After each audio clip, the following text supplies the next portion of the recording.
one thing that I've often hear from people when they say they're against the religious way of dating and not having any physical intimacy before marriage.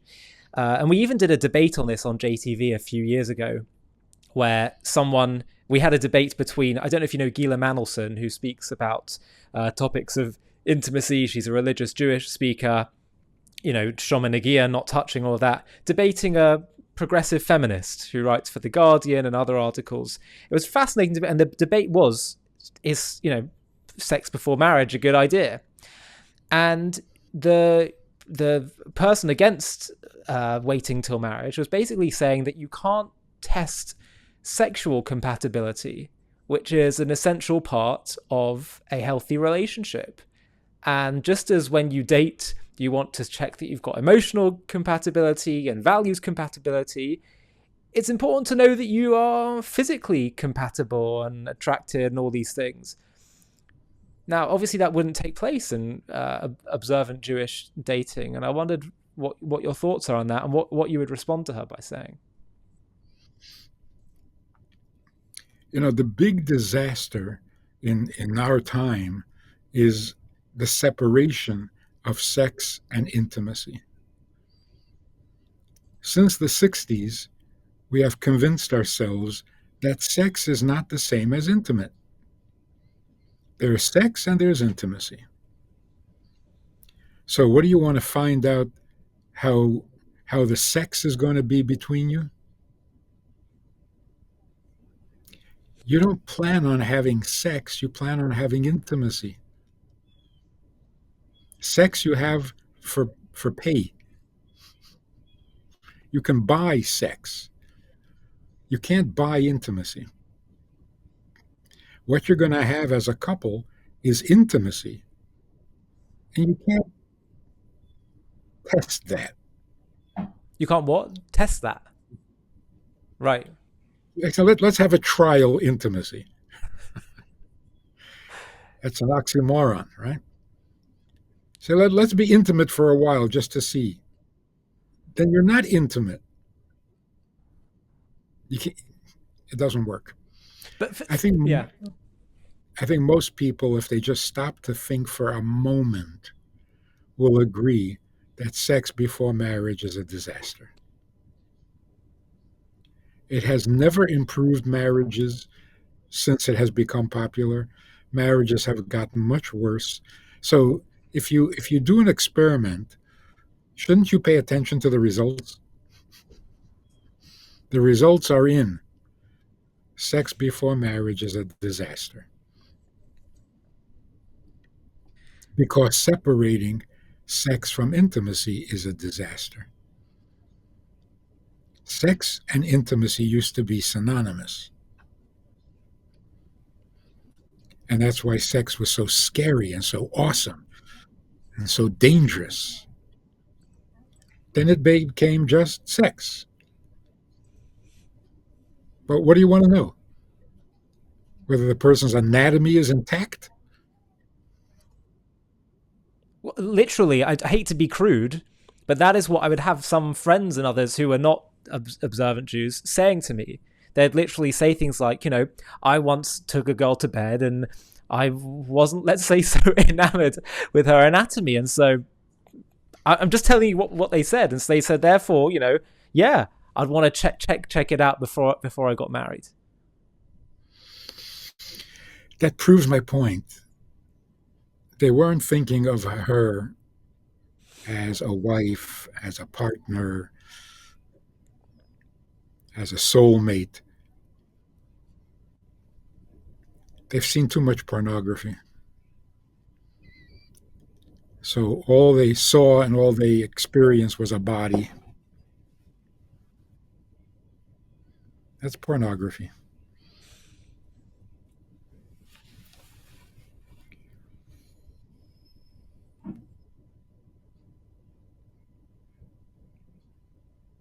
Yeah, so people think the reason for getting married is so that we can have sex legitimately. And no, consistently. If you're planning on having sex, you don't need to be married. I've heard of cases where people had sex without marriage. Can you believe this?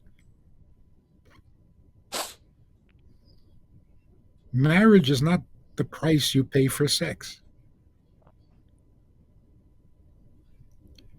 So if you think, well, I've had sex, now I'd like to have it on a contractual, committed basis, don't do it.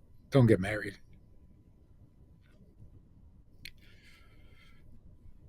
Don't commit yourself to using a person for the rest of your life. It's nasty. So when I heard you say, and I don't know whether it was the book or maybe an interview or something, you were saying that, sex versus intimacy work with two totally separate parts of the brain. Can you just elaborate on what you mean by that? There are these holistic doctors who say that the quality or nature of the sperm changes. It's different when you're moved by sexual passion versus intimate passion. That's I don't know if that's true, but it's a scary thought. Hmm. The passion produces the child, and depending on what the passion is, the child will be affected. Anyway, so it uses different parts of the brain and different parts of the heart. Sex means I love myself. Intimacy means I can't be without you. Not I can't have sex without you. Yes, I can. So intimacy means I without you doesn't compute. That's an amazingly godly uh, feature in the human being. God created the world because just himself without us does not compute in the divine mind. So, what God is looking for is intimacy, not just some form of pleasure, but the pleasure of intimacy. That's why he gives us free choice. So you're saying that it's totally different part of the brain, intimacy. There's intimacy and there's sex. And sex is you're saying it's not really to do with marriage. Intimacy is. A question I would ask is, can you have both?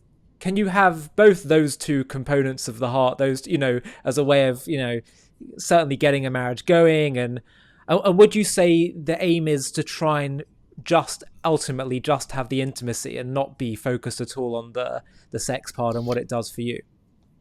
That's the aim. Are you always perfect? Are you always on target? You try. Just like you're there to be there for her, but it's not like your ego is gone. So you kind of vacillate between me and her and me, but the objective is to be intimate, not to Mm, simply use each other. mm, mm. Intimacy is the direct opposite of pornography. So that means it can't really be something that should be part of the heart part of it should be something you're trying to get away from. Yeah, they're not compatible. Mm. But Yeah. No, because you could see it as like it's something that can help move you in a certain direction, but you're saying actually it drags you the other way. excuse Bless me. you. Bless you. Yeah, it doesn't. All the counselors, who say try different arrangements, maybe have sex with somebody else for a while. I mean, that's ridiculous. It's Mm. totally insane. Yeah. So a bit of a weird final question, but I would ask it nonetheless because I just feel like we're so illiterate in this way. Like some people would genuinely ask, how would I find intimacy and it's a genuine question, but how would I find intimacy as opposed to sex physically arousing? Oh, it is. Intimacy is very arousing. It's the same act. It's just coming from a different part of your brain. Right, but our brain have been trained to think of the only way we think of arousal as being the sex, the egocentric part. So I'm saying, help people in our generation understand how the focus on the emotional intimacy, all those kind of things is, yeah. Well, happily, intimacy is a genuine human need. It is idealistic, but it's also natural. So it's not like you have to create it. In fact, people who are married and have only sex, they feel miserable. They feel alone in the world. They're not really connected to each other. Usually it's the wife who feels like she's just being used. So intimacy is real. And more real than sex. You can live without sex. You can't live without intimacy. The difference is that intimacy is satisfying. Sex is never. It's like chocolate. When have you had enough chocolate? When you get sick of it?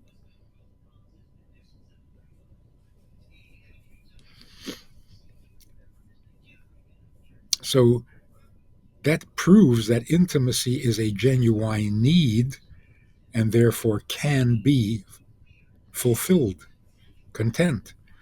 Sex is not a genuine need. It's just a pursuit of pleasure. It never gets satisfied. Like Chinese food.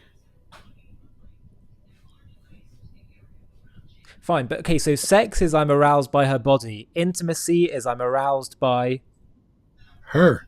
And I'm thinking about her.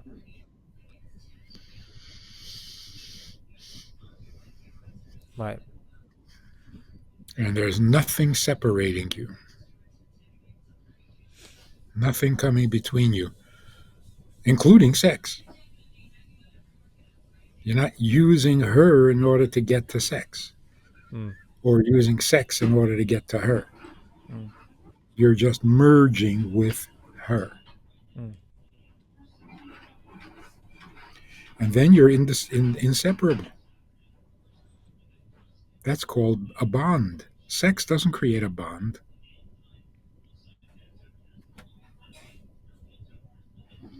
There are people who say, I never thought I would cheat on my wife.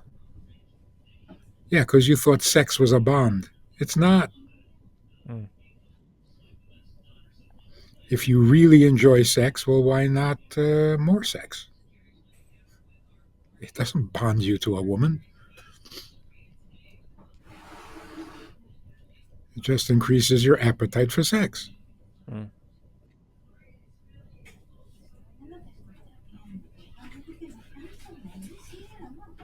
Yeah. That's huge.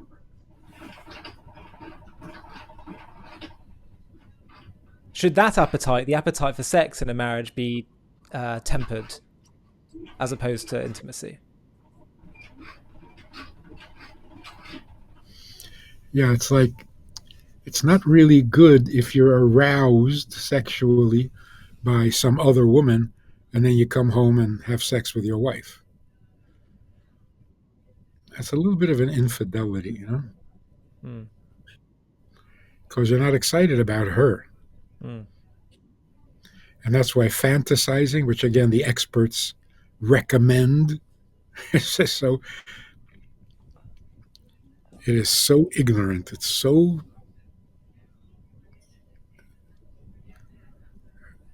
absurd, horrible.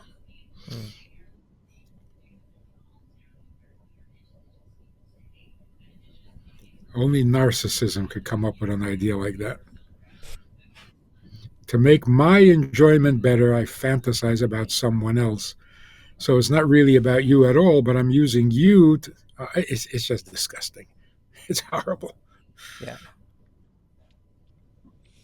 Yeah, but unfortunately, this is day-to-day life for the world today, but particularly my generation on these things. It is non-stop. So it's Yeah. essential that we have these conversations. If you've made it so far in this video, I have a request for you. JTV has been having a really big impact in spreading the truth about Israel and creating positive associations with the Jewish people, Judaism, and Israel. We've really grown a lot, particularly in the last year, and we're having a really significant impact, both for Jews and non-Jews. But I really want to take JTV to the next level so we can start to compete with the other big online media beasts that are often peddling anti-Israel content. And the way we're going to do that is to scale even faster. So I'd love to build a team where we have other presenters doing shows like me. Let's start doing documentaries, supplementary content, animated content, etc., etc. And to do that, I'd like to build a bit of a team. So what we're going to do is we're going to do one fundraising day, just one, where we try and build up some funding in order to fund such a team. Now, to do that, it's going to obviously require people to get involved.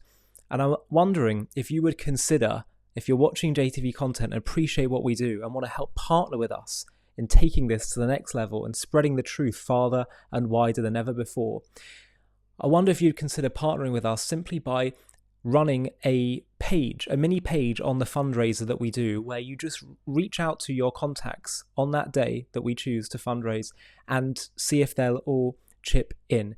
If you'd be up for doing that, of which I would be so grateful, then please click on the Google form link in the video description of this video, where you can simply just put in a few contact details. It'll be a very small commitment, as I say, literally just one day that we'll all agree upon as a collective community. But the impact is going to be so big. There's such strength in numbers. If we all pull together and do this, we can take this to the next level. And as I say, all of us can partner together in bringing and spreading the truth to the whole world. So please do consider clicking on that link, filling in the form, and I'll be in touch very soon to talk about the next steps. Small commitment, but a big impact. Hi, thank you so much for watching. To watch another one, click here. To stay up to date with all our content, click here to subscribe. And if you're able to, you can help support JTV to grow and grow by clicking join below this video, where you can become a member and get perks including early access to videos and private live discussions with me. But most of all, you'll be partnering with us on our mission to change the world.